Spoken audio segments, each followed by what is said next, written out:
नमस्कार. तर आता आपण 2024चा जो MPSCचा पेपर होता ग्रुप सीचं, त्यामध्ये जॉग्राफी या विषयात विचारले गेलेले जे प्रश्न आहेत त्याचं ॲनालिसिस करूया. जेणेकरून मागच्या 2 ते 3 वर्षातलं ॲनालिसिस केलं तर आपल्याला एक रफ आयडिया येऊन जाते की काय नक्की वाचायचं आहे आपल्याला जॉग्राफीमध्ये, आणि तो सेंट्रल फोकस ठेवून आपण तिथून सुरू करायचे. आणि आपला एरिया जो म्हणजे हे महत्त्वाचं आहे, मग त्याच्या आजूबाजूचं थोडं वाचलं पाहिजे आणि मग नंतर वेळ असेल शिल्लक तर मग इतर गोष्टी वाचल्या पाहिजेत. सो कोर जो एरिया आहे तो फोकस ठेवायचा PYQवरून, आणि मग जे साईडचा बफर किंवा एक्स्ट्रा एरिया आहे तो नंतर कवर करायचा, जेणेकरून इझी क्वेश्चन जे आहेत तुमचे ते चुकले नाही पाहिजे. जर एखादा अवघड क्वेश्चन आला करंट अफेअर्सवरचा वगैरे तर तो सर्वांसाठीच अवघड असेल. ठीक आहे, तर आपण स्टार्ट करूया. पहिला जो आहे आता इथं दिलं आहे, महाराष्ट्राचा अक्षवृत्तीय विस्तार रेखावृत्तीय विस्तारापेक्षा कमी आहे. आता फर्स्ट ऑफ ऑल तुम्हाला अक्षवृत्त रेखावृत्त वगैरे माहीत पाहिजे. हे जॉग्राफीमध्ये पहिलीच गोष्ट असते जेव्हा तुम्ही 8वी 9वी 10वीमध्ये कधी भूगोल शिकला असाल. थोडक्यात सांगतो तुम्हाला. पृथ्वी जी आहे आपली अशी स्पेरिकल, तर सेंटरमधून जे जातं त्याला विषुववृत्त म्हणतात, इक्वेटर. ठीक आहे, आणि त्याला पॅरलल लाईन्स अशा पास होतात या अशा. तर त्यांना आपण हे आता 0 डिग्रीचं आहे. त्यानंतर इथे एक असतं कर्कवृत्त असतं, कर्कवृत्त. खाली मकरवृत्त असतं. ट्रॉपिक ऑफ कॅन्सर म्हणतात याला ट्रॉपिक ऑफ कॅप्रिकॉन म्हणतात. आणि इथं वरती नॉर्थ पोल आहे आणि इथं साऊथ पोल आहे खाली. तर हे जे आहेत आडव्या लाईन तर त्याला अक्षवृत्त म्हणतात, अक्षवृत्त. थोडक्यात अक्षवृत्त म्हणजे काय आहेत, आडव्या लाईन. वरून लक्षात ठेवा. अक्षवृत्त हॉरिझॉन्टल लाईन्स आहेत अशा. आणि याचं नेमिंग असतं नॉर्थ साऊथ, म्हणजे किती डिग्री नॉर्थ किती डिग्री साऊथ हे असं आपण अक्षवृत्त सांगतो. समजते. हे दोन्ही गोष्टी कशासाठी यूज होतात, आपलं लोकेशन ट्रेस करण्यासाठी. म्हणजे जर अक्षवृत्त आणि रेखावृत्त माहीत असेल तुम्हाला, ते जिथं मॅच होतात ते म्हणजे तुमचं एक्झॅक्ट लोकेशन GPS वगैरे वापरलं जातं. सो हॉरिझॉन्टल जे आहेत ते अक्षवृत्त आहेत, सेंटरवरून विषुववृत्त जातं. आता आपला भारत देश जो आहे तो पूर्णपणे नॉर्थ साईडला आहे, म्हणजे इक्वेटरच्या वरती आहे तो. आणि आता रेखावृत्त म्हणजे काय, north pole to south pole अशा लाईन आलेल्या आहेत. या अशा लाईन्स आल्या आहेत. नॉर्थ पोलपासून स्टार्ट होतं आणि साऊथ पोलमध्ये येऊन मिळतात. या अशा उभ्या लाईन आहेत रेखावृत्त म्हणजे. आता याचं जे नेमिंग असतं ते पूर्व पश्चिम असतं, म्हणजे ईस्ट किंवा वेस्ट. रेखावृत्त जे असतं लॉन्जिट्यूड ते ईस्ट वेस्ट असतं, आणि लॅटिट्यूड जे असतं ते नॉर्थ साऊथ असं नेमिंग असतं. म्हणजे भारताची लोकेशन सांगायची झाली तर लॅटिट्यूड लॉन्जिट्यूड किती आहे भारताचं, समजते सगळ्यांना. तर आता यामध्ये काय दिलं आहे, महाराष्ट्र स्पेसिफिक. आता अक्षवृत्त समजते. अक्षवृत्त म्हणजे हे बघा, अक्षवृत्तीय विस्तार म्हणजे समजा महाराष्ट्राचा आपण रफली मॅप काढला असं, तर अक्षवृत्तीय असे जातात. हे असं उभं आहे एक, आणि असं आडवं आहे. या दोघांमध्ये किती स्प्रेड आहे महाराष्ट्र असा. आणि रेखावृत्तीय विस्तार म्हणजे हे उभे रेखावृत्त आहेत, याच्यामध्ये असा किती स्प्रेड आहे. सो 2 अक्षवृत्तांच्या मधलं किती अंतर आहे, आणि हे उभं म्हणजे 2 रेखावृत्तांमधलं किती आहे. सो ऑब्व्हियसली महाराष्ट्र जो आहे तो हॉरिझॉन्टली असा ब्रॉड आहे थोडासा वर्टिकलपेक्षा. सो याच्या रेखावृत्तीय विस्तार जो आहे, रेखावृत्तीय विस्तार हा जास्त आहे, आणि असा अक्षवृत्तीय विस्तार जो आहे तो कमी आहे. सो पहिलं स्टेटमेंट काय आहे, अक्षवृत्तीय विस्तार कमी आहे. सो हे बरोबर आहे. सो तुम्हाला फर्स्ट ऑफ ऑल हे बेसिक थोडंसं जॉग्राफी समजायला पाहिजे. अक्षवृत्त रेखावृत्त आता महाराष्ट्रातलं हे किती डिग्रीचं आहे अक्षवृत्त, त्यानंतर हे किती आहेत रेखावृत्त, हे जॉग्राफीमध्ये पहिल्याच पानावर दिलेलं असतं. ते शेअर करेन मी, ते थोडंसं वाचून घ्या. भारताचं पण माहीत पाहिजे तुम्हाला. हे असं असतं जनरली 8 डिग्री नॉर्थ, 8:38, त्यानंतर इकडं 68 आणि इकडं 98च्या दरम्यान आहे. हे बघा, 8 म्हणजे एक्झॅक्ट 8.00 किंवा 38 म्हणजे एक्झॅक्ट 38.00 असं नाही. तर याच्यात थोडंसं चेंजेस आहेत. म्हणजे एक्झॅक्ट 68 असेल असं नाही, काहीतरी पॉईंटमध्ये आहे. हे पण पॉईंटमध्ये. पण शक्यतो लक्षात ठेवा भारताचं जे आहे नॉर्थ हे जे आहे basically 8 degree north to 38 degree north हे लॅटिट्यूड आहे अक्षवृत्ताचा विस्तार. आणि रेखावृत्त जे आहे ते ईस्टमध्ये येतं आपलं पूर्णपणे. तर 68 degree east to 98 degree east यामध्ये आपला भारत आहे असं. तर पहिलं स्टेटमेंट बरोबर आहे. आता महाराष्ट्रातून कर्कवृत्त जातं. कर्कवृत्त म्हणजे मी सांगितलं होतं हे बघा इथं ट्रॉपिक ऑफ कॅन्सर, ते महाराष्ट्रातून जात नाही ॲक्च्युली. ते आता त्याची एक ट्रिक आहे. कर्कवृत्त कोणकोणत्या राज्यातून जातं? मित्र, पर, गमछा, झार असं आहे ट्रिक. मित्र, पर, गमछा, झार हे लक्षातच ठेवा तुम्ही. हे खूप वेळा UPSCमध्ये क्वेश्चन आलं आहे, MPSCमध्ये आलं आहे. मी म्हणजे मिझोराम, त्र म्हणजे त्रिपुरा, प म्हणजे पश्चिम बंगाल, र म्हणजे राजस्थान, ग म्हणजे गुजरात, म म्हणजे मध्य प्रदेश, छ म्हणजे छत्तीसगड आणि झा म्हणजे झारखंड. या राज्यातून जाते. किती राज्य आहेत बघा? 1 2 3 4 5 6 7 8 या 8 राज्यांमधून जाते. यात महाराष्ट्र नाही. आता म म्हणजे महाराष्ट्र घ्यायचं ना, लक्षात ठेवा. कर्कवृत्त हे भारताच्या मधून जातं, महाराष्ट्र खाली आहे. गुजरात, मध्य प्रदेश, राजस्थान असं जातं हे इकडं. सो महाराष्ट्रातून जात नाही. सो हे मचा पण अर्थ माहीत पाहिजे तुम्हाला, महाराष्ट्र नाही आहे म्हणून मध्य प्रदेश आहे. सो हे चुकीचं आहे. आता ब चुकीचं आहे माहीत असेल तुम्हाला, महाराष्ट्रातून जात नाही. तर ब कुठं कुठे आहे बाबा? हे चूक आहे, हे चूक आहे. मग राहिला कुठला 2 पर्याय? एक तर अ म्हणजे ए बरोबर किंवा अ क ड बरोबर.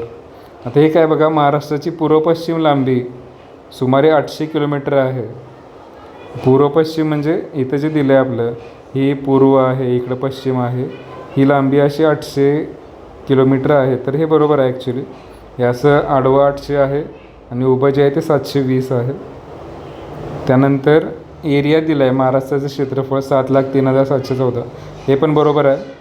हे माहीत पाहिजे. आता इथं तुम्हाला आधी माहीत नसेल तर ठीक आहे, पण महाराष्ट्रात जॉग्राफी करताना ही बेसिक गोष्टी आहेत. क्षेत्रफळ, अक्षवृत्त, रेखावृत्त महाराष्ट्राचं पाठ असणं गरजेचं आहे.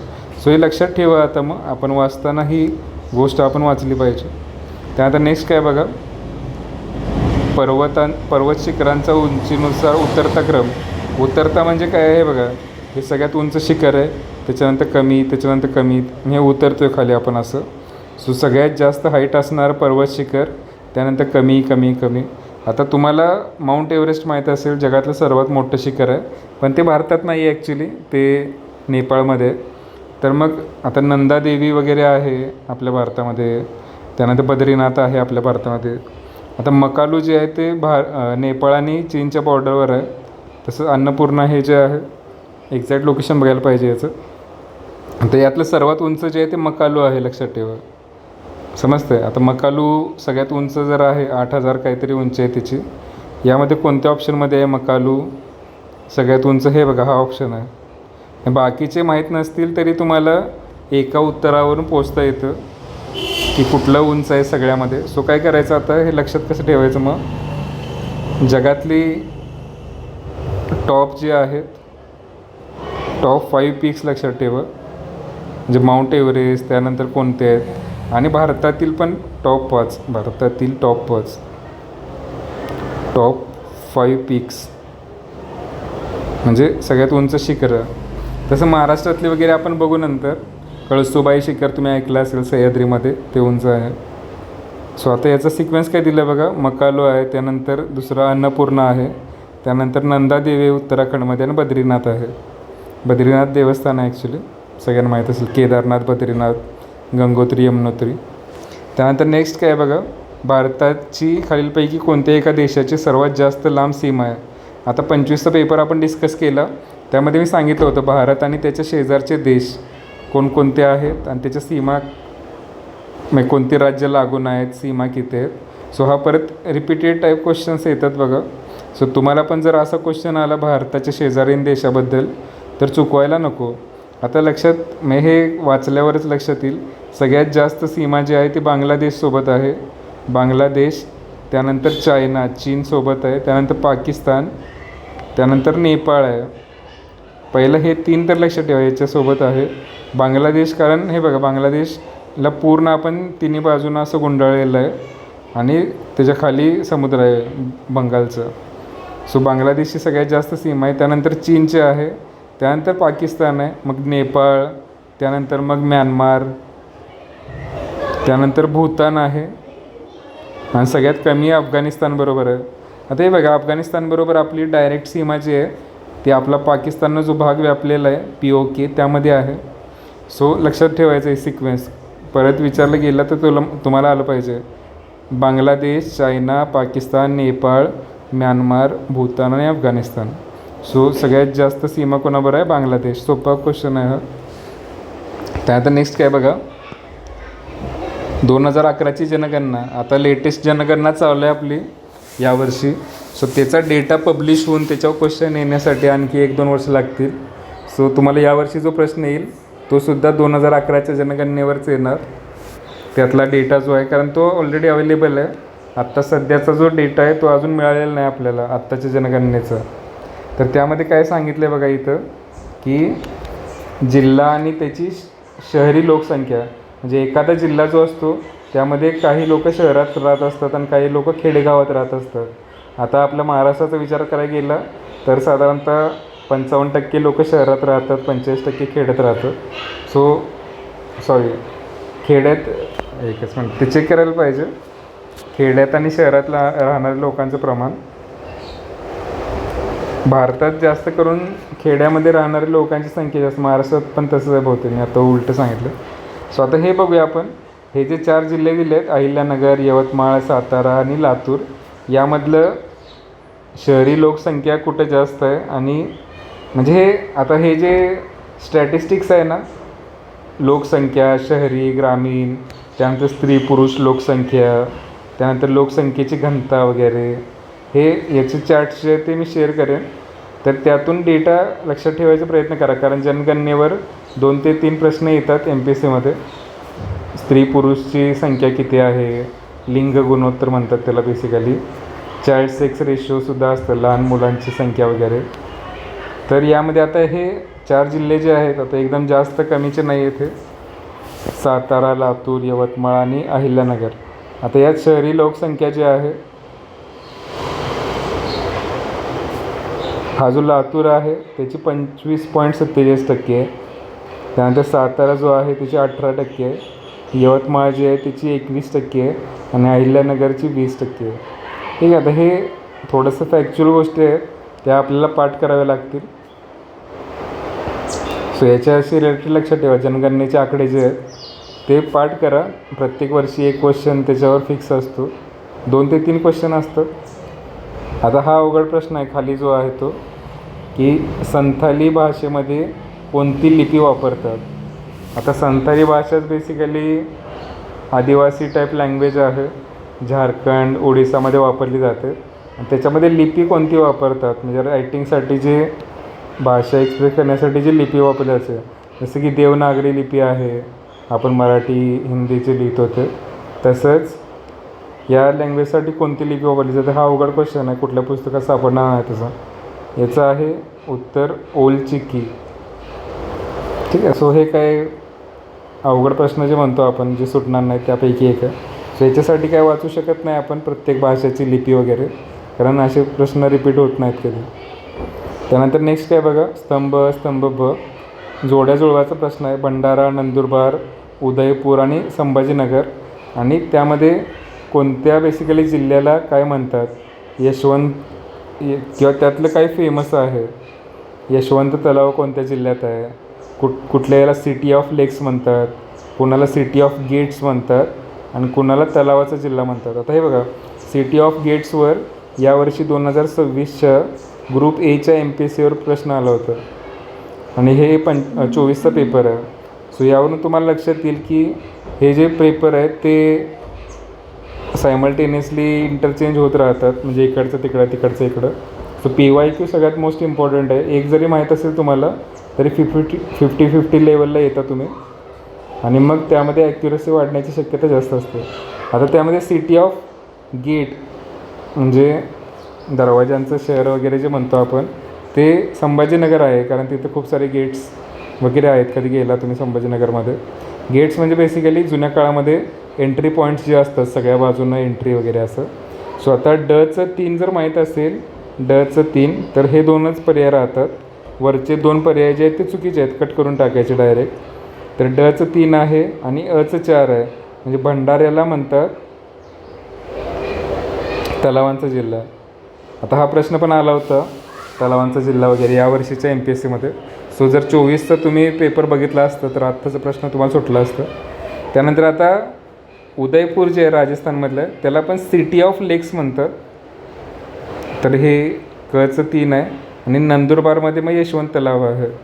सो याच्यातून समजून काय घ्यायचं आपल्याला की कुठलं जिल्हा कशासाठी फेमस आहे.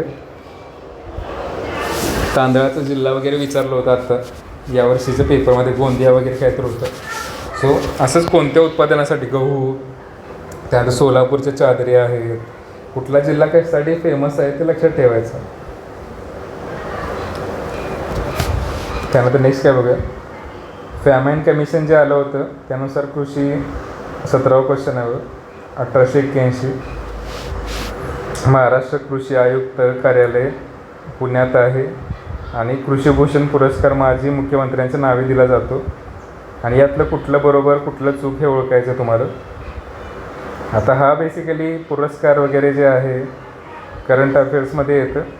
आता यातलं योग्य उत्तर आहे याचं की हे जे 3 नंबरचं पर्याय आहे ते फक्त बरोबर आहे.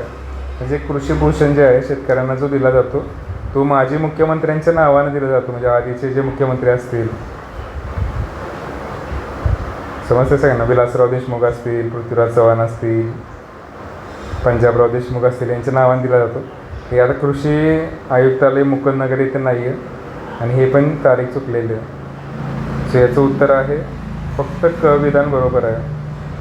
ठीक आहे. त्यानंतर नेक्स्ट काय बघा, हा तसा अवघड क्वेश्चन आहे टफ लेवलचं, कारण हे करंट अफेअर्स वगैरे एवढं जास्त कुठलं कृषी आयुक्तालय जे आहे याचं कार्यालय कुठं आहे हे लक्षात राहणं थोडंसं अवघड आहे.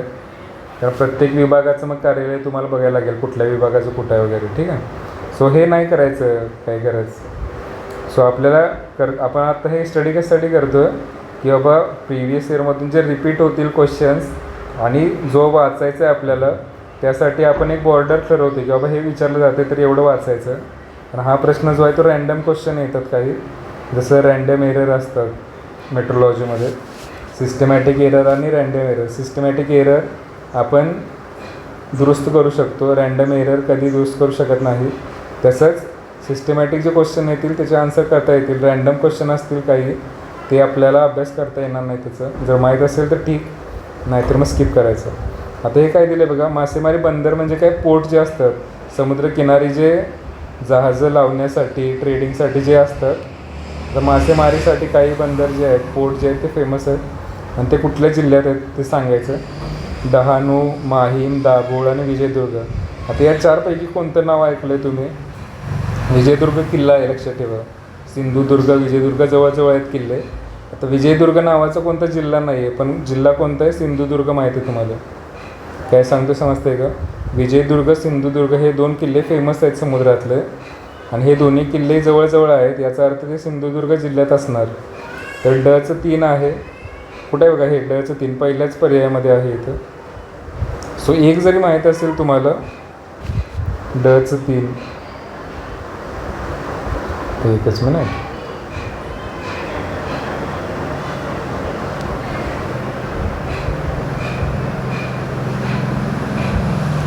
नंतर ओके, काही क्वेश्चन इथले डिलीट झालेत. 18-19 क्वेश्चन इथं असायला पाहिजे होतं. ठीक आहे, बघू आपण. हा डायरेक्ट 20वा क्वेश्चन आला इथं. बरं, याचं उत्तर काय आहे की डचं 3 म्हणजे पहिलंच आहे. मग त्यानंतर माहीम जे आहे ते मुंबईमध्ये आहे, डहाणू पालघरमध्ये आहे, दाभोळ रत्नागिरीत आहे. तर हे बघून घ्या इथं कसं काय कट झालं आहे क्वेश्चन. एकच मिनिट,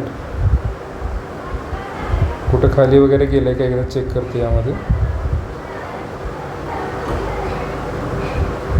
बरं इथं ठीक आहे, इथं बघू आपण.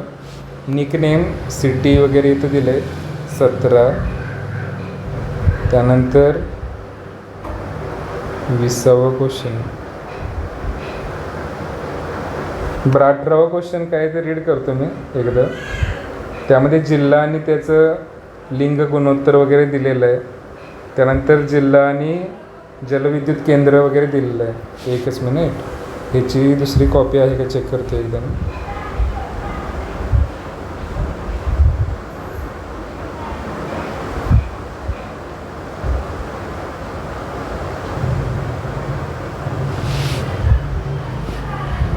ओके, यात असेल समजा, ठीक आहे, याच्यातून बघू आपण.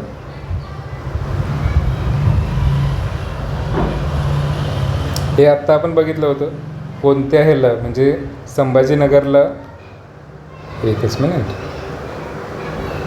संभाजीनगरला सिटी ऑफ गेट्स म्हणतात. त्यानंतर भंडारा तलावांचा जिल्हा, उदयपूर जे आहे ते सिटी ऑफ लेक्स, नंदुरबार जे आहे ते यशवंत तलाव आहे. त्यानंतर हा प्रश्न बघितला होता फॅमाइन कमिशन, यातलं फक्त हे बरोबर आहे, माजी मुख्यमंत्र्यांच्या नावे दिला जातो, बाकी वरचे 2 चुकीचे पर्याय आहेत. त्यानंतर नेक्स्ट काय बघा, तर जिल्हा जो आहे आणि तिथं लिंग गुणोत्तर, जसं मगाशी वरती होतं बघा, जिल्हा आणि नागरी किंवा शहरी लोकसंख्येचं प्रमाण 2011च्या जनगणनेनुसार. सो लक्षातच ठेवायचं तुम्हाला, जनगणनेचा जो डेटा आहे MPSCमध्ये खूप विचारला जातो. सो असं नाही की मी फॅक्च्युअल गोष्टी करणार नाही, मला डेटा लक्षात राहत नाही, कारण ज्या गोष्टी विचारल्या जात आहेत त्या तुम्हाला कराव्या लागतील पाठ. सो जनगणनेमध्ये नागरी, शहरी, त्यानंतर स्त्री पुरुष लोकसंख्या, त्याला लिंग गुणोत्तर प्रमाण म्हणतात.